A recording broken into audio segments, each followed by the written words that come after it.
Hello friends, দেখতে পাচ্ছেন Pandua rail station. এই পান্ডুয়া রেল স্টেশনটি খুবই সুন্দর, পরিষ্কার পরিচ্ছন্নতা এবং জনবহুল এলাকা।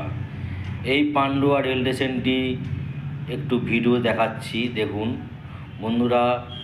ফুটব্রিজ আছে এবং মানুষ ফুটব্রিজে যাতায়াত করছে এবং নিচ দিয়ে যাতায়াত করছে, দেখতে পাচ্ছেন। দেখুন, ওই দেখুন নিচ দিয়ে যাতায়াত করছে এবং ফুটব্রিজে মানুষ যাচ্ছে। স্টেশনটি লোকালিটি খুবই জনবহুল, খুব জনবহুল এলাকা এবং পরিষ্কার পরিচ্ছন্নতা। প্ল্যাটফর্মটি প্রত্যেক দিন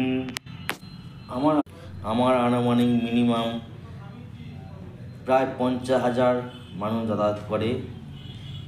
সেই সব ভোর 4টে থেকে রাত্রি 12টা পর্যন্ত আমার আনুমানিক প্রায় 50,000 মানুষ যাতায়াত করে। এই প্ল্যাটফর্মটি খুবই সুন্দর। ওই দেখুন, ওই যে হলুদ কালারের বিল্ডিংগুলো দেখতে পাচ্ছেন, ওইখানে টিকিট কাউন্টার আছে এবং টিকিট কাউন্টারটি খুবই সুন্দর পরিষেবা এবং ফুটব্রিজ দিয়ে মানুষ টিকিট কেটে প্ল্যাটফর্মে আসতে পারবে। 1 নম্বর, 2 নম্বর, 3 নম্বর, 4 নম্বর প্ল্যাটফর্ম আছে। 4 নম্বর প্ল্যাটফর্মেই গায়ে টিকিট কাউন্টার এবং এই সিঁড়ি থেকে নেমে টিকিট কাউন্টারে যাওয়া যাবে।